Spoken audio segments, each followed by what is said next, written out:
imyaka irashize iyindi iratashe mu gihugu ca Swede kizwi ku buzima butekanye, imbeho ikaze n'iterambere rihanitse. Hari inkuru itari isanzwe ivuga kenshi, ni inkuru y'abantu babiri batandukanye cyane. Sam, umusore w'umukozi yaje mu gihugu ashaka ubuzima bushasha. Aline, umugore w'umutunzi akora mu bucuruzi afise ubuzima bwa modern lifestyle. Iyi si inkuru isanzwe gusa y'urukundo ruto ruto. Ni inkuru y'ukuntu ubuzima, akazi, ukwihangana no kumvikana bishobora guhindura abantu babiri bagatangira kubona urukundo aho batari biteze.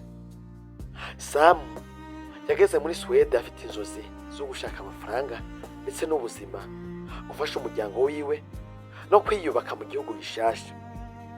Ariko ubuzima yamazemwo sibwo yari yiteze. Yabonye akazi ko kuba umukozi wo mu nzu, ndetse Aline yari mabuja wiwe. Bivuze ko buri munsi umunsi wiwe warangwa no kuvyuka kare, ukora isuku mu nzu nini, gutegura ibintu, kwitwararika gahunda zose zo mu nzu ndetse no mu rugo, kubaho mu ituze no kubaha.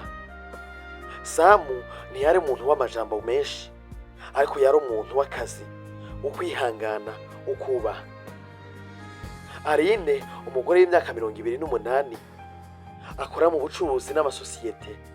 Ubuzima bwiwe bwari inama za buri munsi, stress z'akazi kenshi, ingendo nyinshi, ubuzima bwihuta cyane cyane, fast lifestyle. Naho yari afise amafaranga y'iterambere, hari ikintu kimwe cyamubuzemo: amahoro y'umutima, umuntu amwumva, ubuzima butuje. Yabayeho wenyine kenshi naho yari mu bantu benshi. Mu ntango Aline yabona Sam nk'umukozi nk'abandi, ariko hari ibintu byatanguye kumutandukanya n'abandi.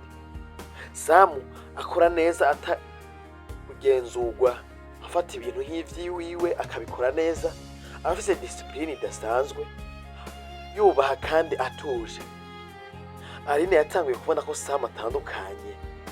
Umunsi umwe aramubaza ati: Sam, kuko ukora ibintu ukwihangana bigeza? Sam yaramwishuye mu ijwi rituje ati: ndashaka ko ejo hanje heza hazoba heza kurusha uno munsi, nkabasha kwiyitaho, nkitaho umuryango wanje, nkitaho ndetse nakazoza kanje, ndetse nkazogira umuntu anyumva nanje nkamwumva.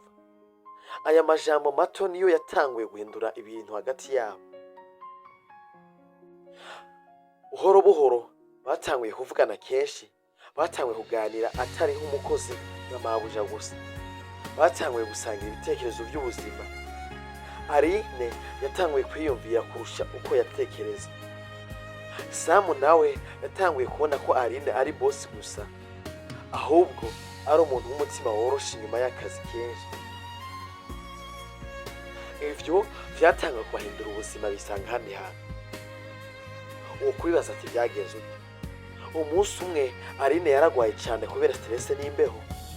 Sam niwe yamwitayeho mu buryo budasanzwe, akamuha amazi ashushe yo koga, akamufasha kuruhuka, amuba hafi amuzanira umukate n'icyayi. Muri ico gihe Aline yaravuze ati: Sam, uri hafi yanje, numva ntuje. Aha niho ibintu byatanguye guhinduka burundu. Ariko ntivyari byoroshe, hari ibibazo bikomeye vyigaragaje. Sam yari umukozi, Aline yari mabuja wiwe. Imico y'abo bantu yari itandukanye. Ubuzima bwo muri Swede burimo amategeko n'ukuri, discipline ndetse n'umuco. Sam yatanguye kwibaza ati: mbega ivyo ndiko ndiyumvamwo birashoboka? Aline nawe yari hagati y'ibintu bibiri, ubuzima bwiwe bwa business n'amarangamutima atari yiteze. Nta jambo rinini ryavuzwe, ariko ibintu byatanguye kwigaragaza.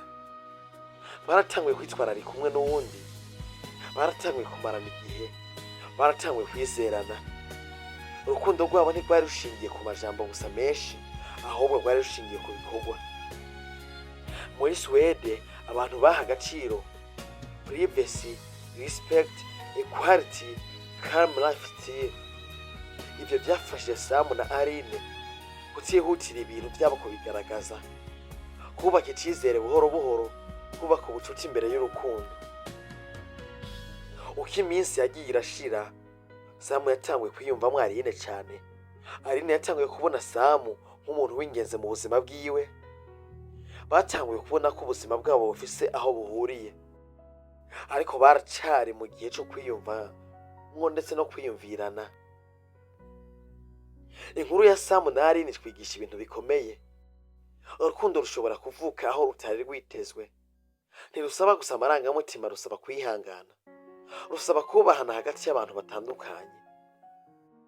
Muri iki gihugu cy'iterambere nka Swede, hagati y'ubuzima bwihuta n'ituze ry'igihugu, inkuru ya Samu na Aline iributsa abantu ikintu kimwe: urukundo ruterwa n'aho ruri, ahubwo nuko gufatana mu kubahana kandi mwemerana guhindura.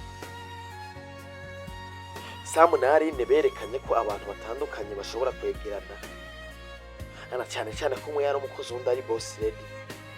Ubuzima bushobora guhindura amarangamutima, kandi urukundo nyarwo rutangura buhoro buhoro. Iyi nkuru si inkuru yihuta gusa, ni inkuru y'ubuzima, ukwihangana no kwiga, kumenya, gutahura ndetse no kumva umwe n'uwundi.